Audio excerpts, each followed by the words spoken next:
Hello and welcome to this bonus episode of the Tillage Edge, bringing you our virtual crop walk from Oak Park. Because of COVID-19, our normal crop walk couldn't take place, but instead we're able to bring you an interactive version, and this bonus episode is covering winter wheat. We'll hear from Stephen Kildea in a few moments, but first out in the fields was Johnny Hogan, Oak Park's farm manager, to give us an idea about what winter wheat is looking like at the moment. Here we have a crop of winter wheat. The variety is Loomis. It was drilled on the 29th of October. We drilled in at 147 kilos per hectare, which is 380 seeds per square metre, and we got an establishment of 67%, which is 256 plants. As you can appreciate, with the back end was in it, conditions were quite rough, so on the grand scheme of things we're happy enough with the plant establishment, and now we examine the crop at the moment. We reckon we'll have in the region of over 600 tillers, which we'll be quite happy with for establishment.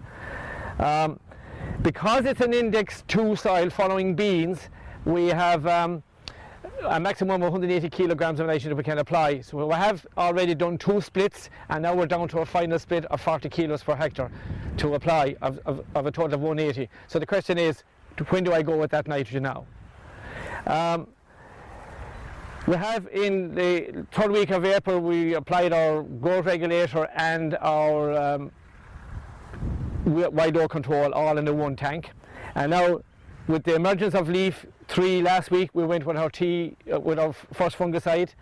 So we went with Teagasc at 1.8 litres per hectare and a litre of Bravo per hectare.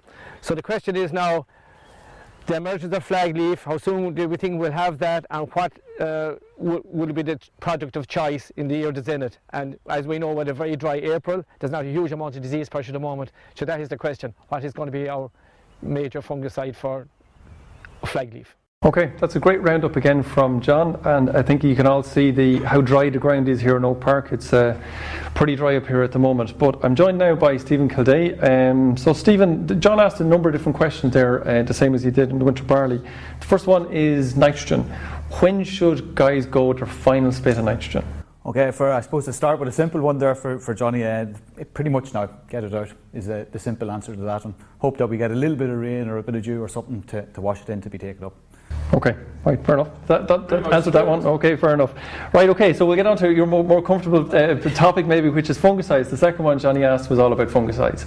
I suppose the first one is timing. When should we go with the main fungicide? Yeah. I suppose we have to, like Shay said, we have to think about the crop itself, what it's doing. And what we're trying to do is capture as much sunlight in the wheat crop to basically convert it into sugars and fill those grains that are going to come in the future in a coming month or so. So what we're trying to do now in this, I suppose the second application, mainly the second application of a fungicide, is to protect that upper canopy. And when I'm talking about the upper canopy, I'm talking about that flag leaf and the second leaf. So I'm assuming that a lot of crops now at this stage will have received the fungicide already. In that sort of scenario, it would have been to the leaf 3, would have been fully emerged, and we probably would have hit a bit of that leaf 2 that would have been coming out. So really now we're talking about timing, we're looking for the flag leaf fully emerged.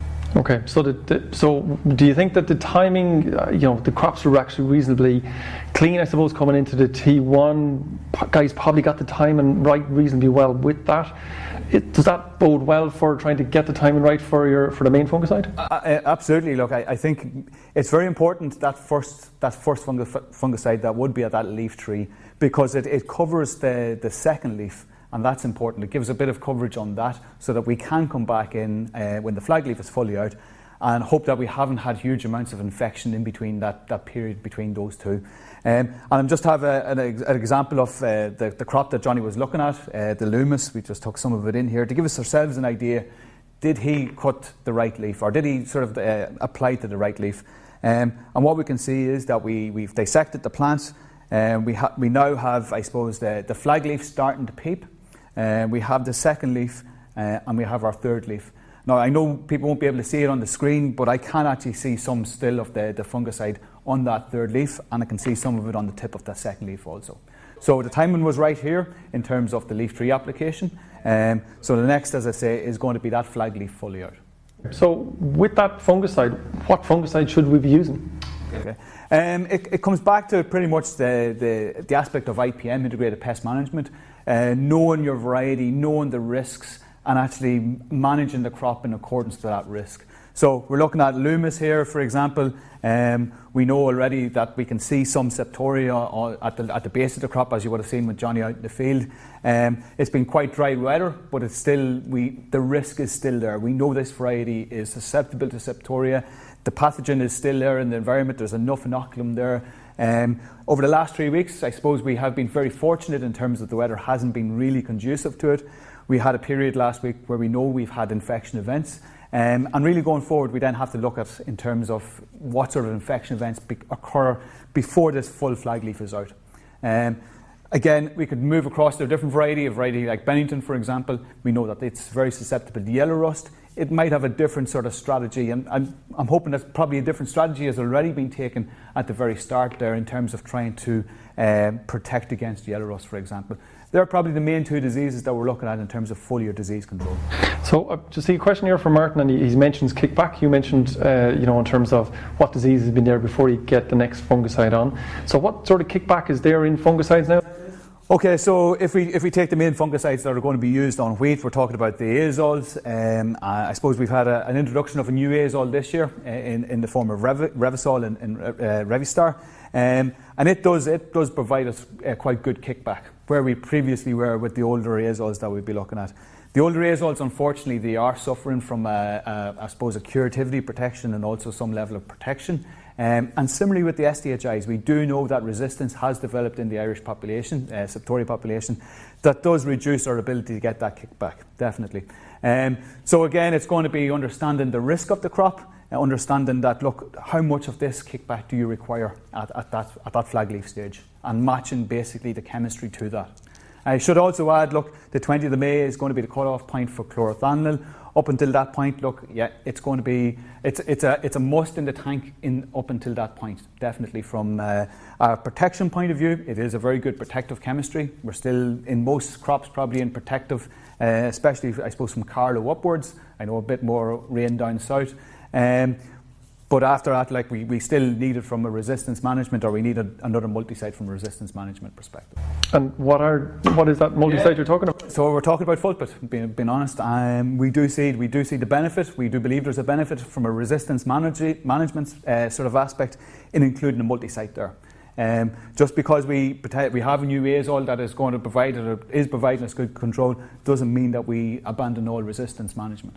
I think it's important that we include it. So we know that we can't use chlorothalonil or Bravo after May the 20th, which is probably around the time, maybe, is it all doing the T2s on winter wheat? Yeah, but I think if we look at this crop, you would probably say that we'll be probably applying our flag leaf spray before that.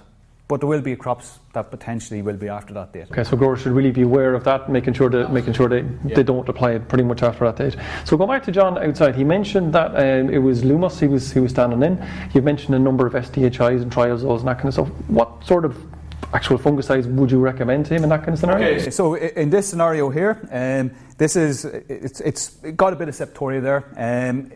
Depending on where the weather is over the next, I suppose, 2 to 3 weeks, it may require a bit more protection in terms of what's coming out in terms of this flag leaf. We know that the risk is probably there, so you're going to be looking at, from this type of variety that is quite susceptible, you might be looking at something like Revistar, which is that new azole Revysol with fluoxyperoxide that's an Imtrex, and of course including that multi-site. Then there are other varieties, and we do have them here in the field, such as Bennington, that will have that yellow rust. And whether a yellow rust is going to be present at that stage, you may have to tailor your program to address that. But I suppose we're looking at our primary disease that is going to be septoria. I suppose the other products that will be there, your SDHI azole mixes such as your Astra, your Librex, your Adextra, your Latticera, they, as I say, have suffered somewhat in the last number of years from terms of resistance development. Including a multi-site with them, it does definitely bring it back up. But again, we're getting back to making sure that timing is bang on to get the benefit out of that multi-site in the mix. I just see a question here from Dermot, and he's asking the question. He's an earlier sown crop, so I presume must be sown in earlier October. And he's talking about, can he delay the T2 because the weather is so dry and there's so little disease? So really what we're trying to do is protect that leaf. So it's critical to protect it, and how you protect it is when it's fully out, you get the application on it. That is really what's critical there. So we're trying to match the timing is really what's key. And nothing changes in terms of what those timings are. So flag leaf fully out is still important. So I suppose people would have the question, crops are pretty clean. Do I go at a lower rate? Am I going to get value for money putting the fungicide on this year? I think undoubtedly there will still be value for money. So some crops undoubtedly are very clean. In those, I suppose, extremely late sowing crops, I'm talking about stuff that's probably after Christmas. Yeah, they may not have a huge amount of disease, and in some of those scenarios, yeah, the rates probably could be cut back to some extent. But I am still including a multi-site in those sort of scenarios. In the I suppose the autumn sowing crops, and I'm including crops probably up until the end of November, there is differences there. So it gets back to understanding what timing was, what leaf was out, I suppose, and making sure that timing was right previously. Because we do know there's crops pretty much that may have been a month apart in terms of their sowing date, are pretty much now at the exact same sort of growth stage. And just to be aware of that, and really the only way to do it is to get into the crop and to unfold the leaves, know exactly what leaf you actually hit with that first fungicide application, and then going forward know when that flag leaf is out. You mentioned, Stephen, yellow rust, and there's Bennington and a few other varieties that are a bit more prone to yellow rust than other varieties. Where a guy specifically targeted yellow rust, maybe earlier in the season, should he be changing or doing something different on the T2 to specifically make sure that particular disease is controlled? Yeah, I know the example here is ourselves. We have a bit of Bennington in the trials. It has yellow rust, but it also has septoria. And sort of trying to combine a program to cover both of these can be, to some extent, a little bit difficult. What I would be hoping is that, look, if you knew there was yellow rust in that crop, in that first application, that there was good control of that yellow rust. Now, knowing is it still active or not is what's going to be key going forward. Because undoubtedly, look, if there's septoria there and the weather turns for septoria, it will also take off. The yellow rust may well take off if it hasn't been controlled. So it's a matter of getting into the crop, knowing where that yellow rust was, seeing is it still active. If it's still active and you do know that you're going to need some yellow rust control, then targeting it with a yellow rust product and making sure timing is right for the septoria control also. How do you know it's active? How do you know that? Yeah, look, it's a very difficult question. What I would say is, look, it's yellow rust. If it is a dull, very dull yellow, it may not be active. It may well have been stopped, it may well have been controlled. Is there pustules that are really that yellow appearance? And of course, knowing exactly how it's moving. So you're getting into the crop, you see it today, you see it then tomorrow, you see it the next day. Has it actually progressed? That's the clearest way to see it. But I would add that there could be cases where you're just looking at chlorosis. So you're kind of saying it's almost like a livestock to a degree. You need to be looking at a yellow rust potential every day to see whether there's any development from one day to the next. Yeah. So ideally what we don't want to do is have to go back into cover yellow rust specifically. What we're trying to do is to maximise disease control with a 2-spray program. So what you're trying to do is, okay, know is it active? Know when you're going to, or estimate or have an idea of when you would be anticipating you're going out with your flag leaf spray, and adjusting the flag leaf spray if it is going to be active at that stage. Now, if it's extremely active, if yellow rust was not controlled at all, then it may be a case that, look, the weather conditions, if they're turning favourable for it, it may be a case of actually looking and targeting that. Because the flag leaf is coming out, if that flag leaf is damaged from this point on, it won't be returned. You won't get that green back on it. Stephen, can I ask you a final question? You mentioned chlorothalonil. We've discussed a little bit about the 20th of May, about whether you can use it or you can't use it. If guys are past the 20th of May, they're into using Fulpit instead of chlorothalonil, do they then switch to maybe some of the newer products? Will that help, or is that necessary given the year that's in it? So it's going to come back to knowing the risk, to be honest. In terms of chlorothalonil and Fulpit in a good program, I anticipate that won't be a huge difference between them. Being honest, it's going to know the risk. Okay, is there a high risk of that you're going to need the curativity that Martin suggested or asked about? In that sort of scenario, then I might be changing to the Revysol-based product at that stage, because that's where its strength will be over the others. If that curativity is not necessarily going to be required, then you can look at the older chemistries with the Fulpit. But again, it's going to come back to making sure that you're bang on that time.